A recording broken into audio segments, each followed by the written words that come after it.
On this, I'm joined by Major General, retired Dr. Rajan Kochar, Dr. Tom Beng, Assistant Professor, National Law University and Judicial Academy, and Group Captain Binand Kumar Sharma, activist from Manipur. Thank you all of you for joining me. Thank you so much.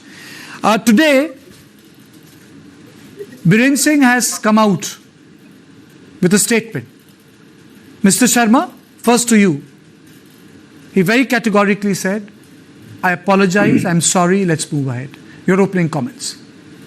Kartikeya, in a personal level, fighting between you and me or with neighbor, it's okay to be said sorry and forgive and forget. But as an administrator, you cannot just forget and forgive. The law, the existing law, whatever passed by the legislation and the parliament, they are to be imposed. That is the reason for spending so much of taxpayers' money in employing the government employers, including the police, army personnel, and the paying for the bureaucrats and the politicians. So it is not acceptable as a leader in personal fighting between you and me or with anybody. That's fine. But as a nation, as a head of the country or head of the state, such remarks are not acceptable in the public view. I'm sure the people watching in all over India, they will agree with me. Because the role of the administrator is to rule and give justice to those who are the victims. So it should be effort by the administration, especially now the politicians. They must think about the solution, long-term solution. And I was just seeing the annual report of MHA, and it was not released till 10th of December. But today I could see it.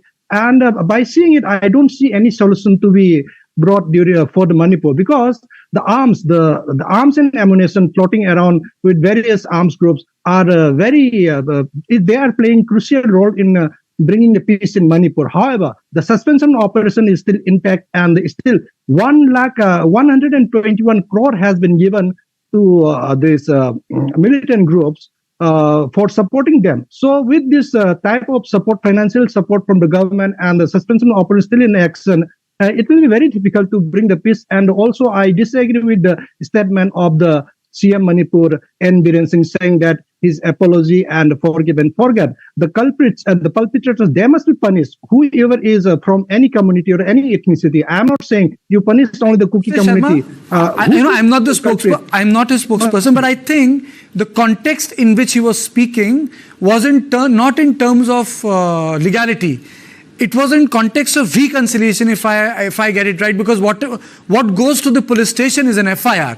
There's a legal process that needs to be followed. I think he was speaking in a larger context, but it is your opinion, and you are entitled. But for a roadmap, you require a political will and clarity of action. Yes. It's as simple as that, Mr. Sharma.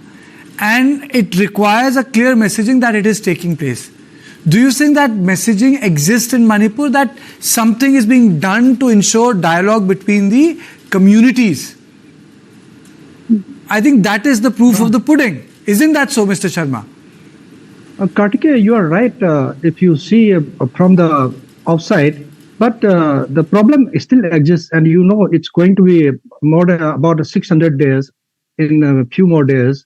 And I was seeing 20th January, 600 days would be counted. 20th January, 600 days and counting. Yes, it's going to be, and it's very long time. However, the perception of the Ministry of Home Affairs seems not taking much of interest. In an interview I saw, Mr. Amit Shah saying that problem of Manipur is not about terrorism or terrorists. It's ethnic classes.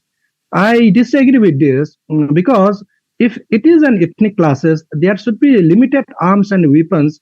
But we haven't seen many weapons, sophisticated weapons firing. Even 2-3 days back, there was firing from Thamna Popi and Sana Sabi in Imphal East. And even the police commandos, they wanted to go and do the operation. However, armies stop it. So there is an understanding and order from the central government that the central security forces, they should not allow the Manipur police or state forces to take any actions. It clearly shows that there is a political unwillingness from the government of India to solve this problem. The reasons may be many.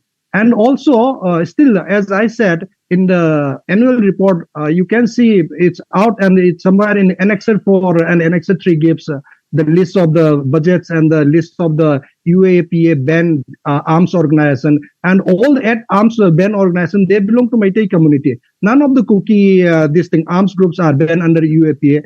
As this latest annual report, it clearly shows that the firing is happening from the both sides. You will agree with me. I am not saying only the cookies are firing. Firings are happening, and mostly, as a being Meitei, I blame the cookies because firings are mostly from hills, and the Meiteis are retaliating the village volunteers. So if the cookies are firing, Meiteis, of course, if they have the weapons, they are banned under UAPA. Why not cookies are banned? And why these cookie arms groups are under suspension operation? Why they are still giving 121 crores, which is abundant amount, and this sort of supporting these armed groups.